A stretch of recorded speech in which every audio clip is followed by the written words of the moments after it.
Wow, you can't put the genie back in the bottle. That's a very popular saying. And the genie in this case is gambling, and the bottle is baseball.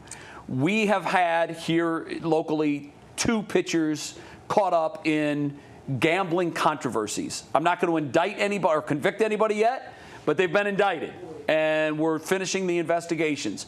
There have been rumblings, and not just here in Ohio, but there have been rumblings on a national and a federal level to look at the way sports betting happens.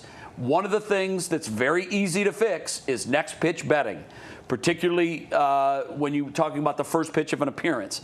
That's what both of the Guardians pitchers seemingly are being investigated for.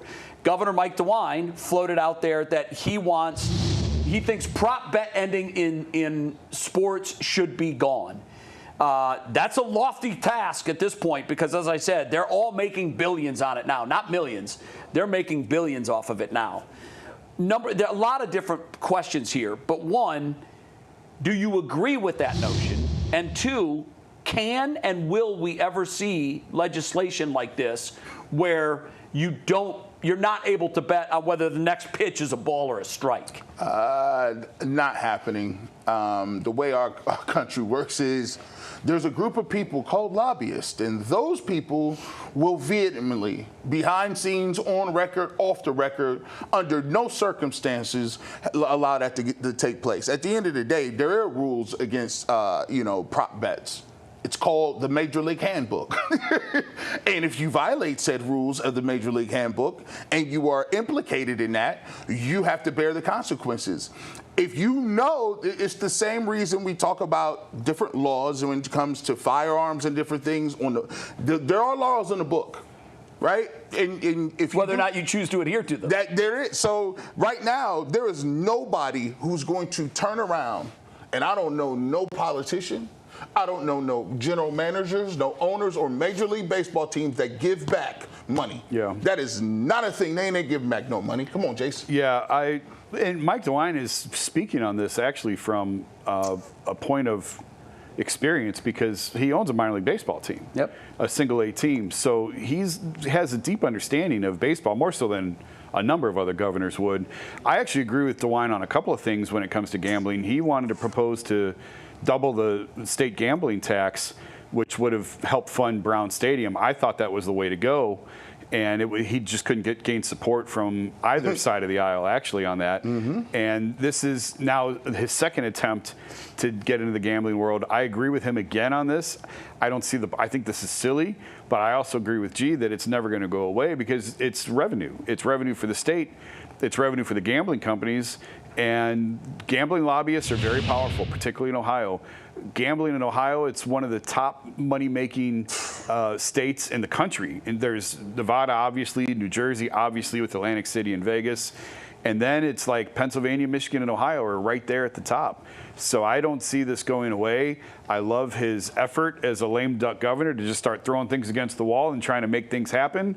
But I don't think he's going to get the support on this. Yeah, I'm with you guys. G, your point about lobbying is 100% right. It makes me so sad.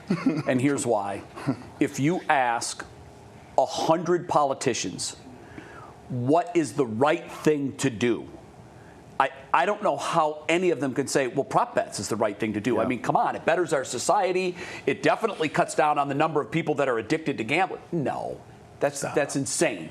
If you got clear truth serum out of 100 politicians, they would all tell you, well, gosh, why do we need to bet on every single pitch? Yeah. Let's get rid of prop betting. Here's the problem with the politicians and the way our government is set up, particularly lobbyists. You mentioned they're powerful. They got powerful. They're more powerful today than they were yesterday, but they're not as powerful as they're going to be tomorrow. Yep. Why? Because this thing's churning cash at a rate, even the wildest optimistically expectations have been exceeded here in Ohio. We put numbers to it. Well, we think this is what's going to be. Oh, no, we've blown that's way past. So where there's money, there's corruption. And I will say this. The pendulum, oftentimes, when it swings for the first time, we go too far. And then there's a correction, and sometimes that's an overcorrection. No one is saying, let's stop this sports betting, it's killing our society. But I do think that this might gain legs, and here's how. If the federal government is to get involved and they threaten, look, this might be an all or nothing thing. We've now got corruption in sports. I don't think anybody can, we've seen the videos of the basketball, the late finishes, now this. Wherever there's money, there's corruption. A correction here would be, do we need to be able to bet on the next play in football? Do we need to be able to bet on the next pitch? You want to bet the winners? Bet the winners. You want to bet the over-unders? Bet the over-unders. You want parlays? Bet them. No one's talking about eliminating sports betting. Here's a question that I would say. A lot of people that gamble say, do I have a problem? If you're participating in next pitch betting, you might need to ask that question twice.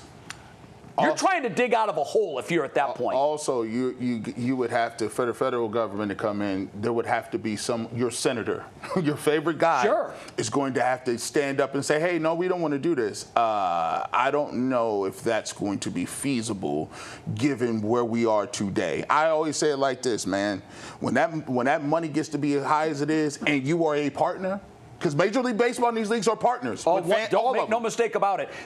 By the way, the Guardians have taken some of their Bet360, whatever they were, their sponsor ads off of their lineup card that they used to post every day. Yeah. So we're already seeing a separation of church and state. I'm fascinated to see where this goes. I don't think they're going to get rid of it, but I do think there's going to be more of a push to at least look at it and how they can regulate it. One of the things you can do, first pitches of the innings, off the table. That would be a good start, in my view.